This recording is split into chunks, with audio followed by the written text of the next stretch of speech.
if you're looking at it in an unbiased way, clearly the American people are saying we don't like the elitism. And then here's a bunch of elites on television who are almost all millionaires telling you it's your fault and it's uneducated white women's fault. Okay, that leads to problem number 2, which is what Anna was talking about. If you keep insulting, by the way, not only some people, which they won't go free, but also the majority of people in this country. Do you think that's a good political strategy? What's up, everyone? In this clip, Anna Kasparian is taking on the hypocrisy in woke media, calling out how they've distorted the narrative around Trump voters. Key figures like Bakari Sellers, David Axelrod, Joy Reid, and Sonny Hostin are all here, blaming everyone but the actual policymakers for the Democrats' loss. The focus? They are putting all the responsibility on quote-unquote uneducated white women and ignoring the real concerns of average Americans. Anna Kasparian is tearing through this, and if you are watching, get ready for a brutal takedown of the left elitist blind spots. This is the second time that Democrats bet the House on white women and suburban white women. And this is the second time they've been left at the altar. There were appeals to racism in this campaign, and there is racial bias in this country, and there is sexism in this country.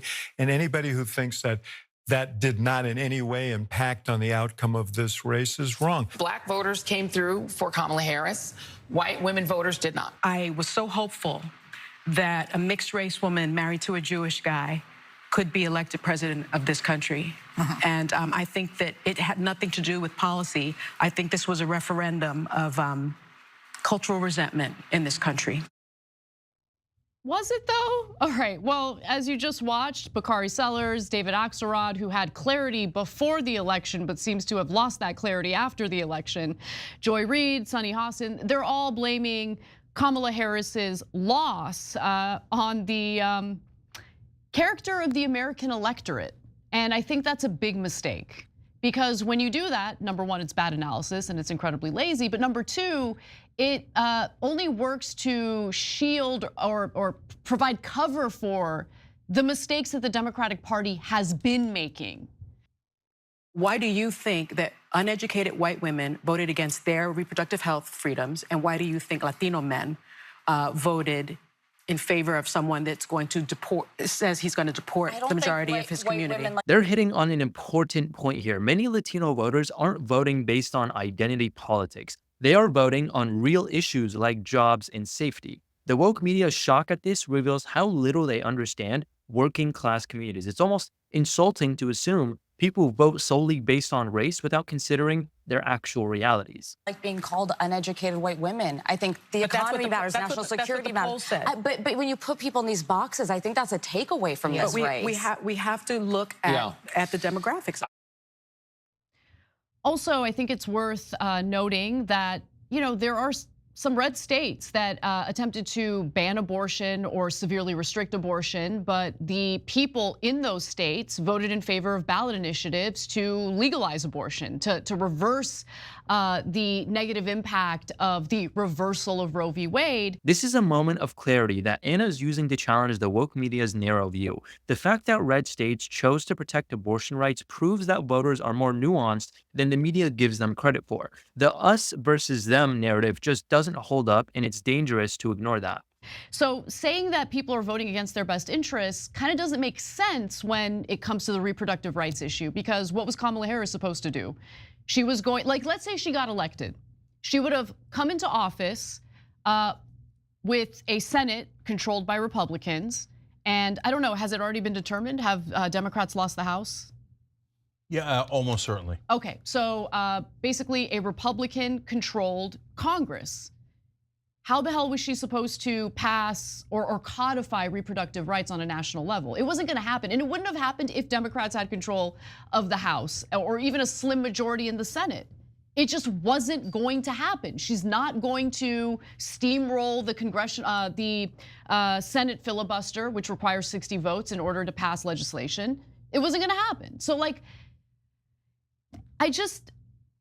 I think what Alyssa Farah Griffin said there, and I never thought I would say this, but she's right. She's right. And I also think there's an issue with the way liberals feel free to just demonize white people in general, right? Like it turns people off. And if they're constantly told over and over again that they're the enemy, they're everything that's wrong with this country, every bad thing that's happened here is because of, the white European settlers and the white people who were here. Like if one party is telling them they're the bad guys and they're not wanted and they're the root of every problem in the country, do you think that part of the electorate's gonna vote for you? If you're looking at it in an unbiased way, clearly the American people are saying we don't like the elitism. Here, he's hitting the core issues. Americans are tired of being talked down to by millionaire pundits who think they know better. Kasparian is right to the point on how absurd it is that these elites who live in bubbles think they can blame quote-unquote uneducated voters for election results without looking in the mirror. And then here's a bunch of elites on television who are almost all millionaires telling you it's your fault and it's uneducated white women's fault. Okay, that leads to problem number 2, which is what Anna was talking about. If you keep insulting, by the way, not only some people, which they won't go free, but also the majority of people in this country. Do you think that's a good political strategy to say to 3/4 of the country that's white, you guys are the problem. It's your fault we lost. And it's your fault for being so uneducated and so white. I mean, that is the worst political strategy I've ever seen. I mean, that makes some of the extreme leftists that we were right about and had terrible political strategy, et cetera, it makes them look like good strategists when you do that strategy. I wouldn't go that far. Okay, I mean, it's as bad as it could possibly be. And then there's the fact that a lot of the things they say isn't remotely true. Like in the beginning, Sunny Hostin was talking about, black woman and with a Jewish husband. I had this, like, wait, are you saying that like Jewish people can't do well in this country in politics? Because there's that stereotype also exists. What are you talking about? Bernie Sanders, again, legendary in how well he did. Jamie Raskin, one of the most popular figures in politics, and Josh Shapiro, an incredibly successful and popular governor in Pennsylvania. What are you guys talking about? It doesn't have anything to do with them being Jewish or black or anything like that. It has to do with the substance of their campaigns, but people on TV hate substance. I think the biggest problem is that when it comes to the field of journalism, it used to be dominated by working class people, okay? A lot of them didn't even get a college degree, right? You didn't need a college degree to be a journalist. But now journalism is dominated by wealthy, Ivy League educated individuals who live nice, cushy, comfortable lives and are kind of detached from the realities that the electorate has to deal with. And so when you're that comfortable, I'm just gonna keep it real, you're really less concerned about the policy and more concerned about like the optics, and like you treat politics like it's just a fun sports thing, right? Like, oh, I want my team to win. Kasparian is spot on here. These people are more invested into the optics and playing political theater than in real solutions. They are too removed from the struggles of the average American and treating politics like a game where winning matters more than genuinely addressing the big issues that face Americans. But you get to have these luxury beliefs, okay, where the content of the campaign doesn't really matter. What the candidate is promising to do for the American people doesn't really matter. It just makes you feel good to see a biracial woman with a Jewish husband in the White House, and that reigns supreme in your world. No, most people are worried about other things, okay? It has nothing to do with her skin color. It has nothing to do with the fact that her husband is Jewish. It has everything to do with the fact that Kamala Harris doesn't really stand for anything.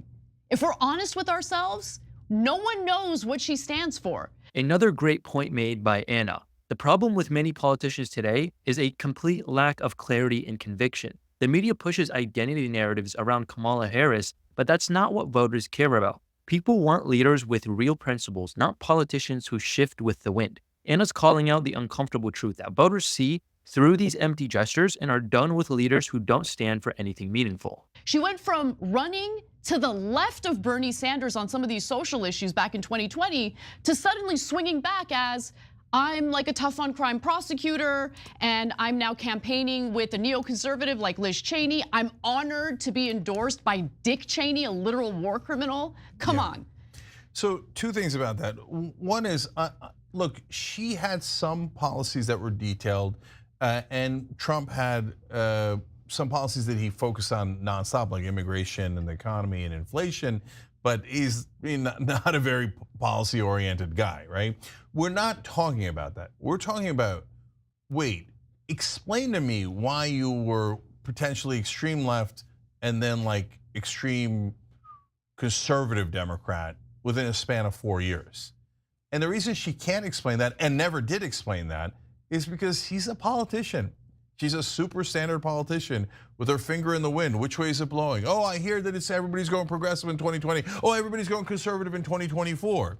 And the people on TV are part of the theater. They're the ones who put on the play. So they're not going to tell you that these politicians are actors. So that's why she couldn't explain that giant shift in policy, because she's just an actor. She doesn't have any core beliefs. And to be fair to Kamala Harris, that's the same as 98% of politicians.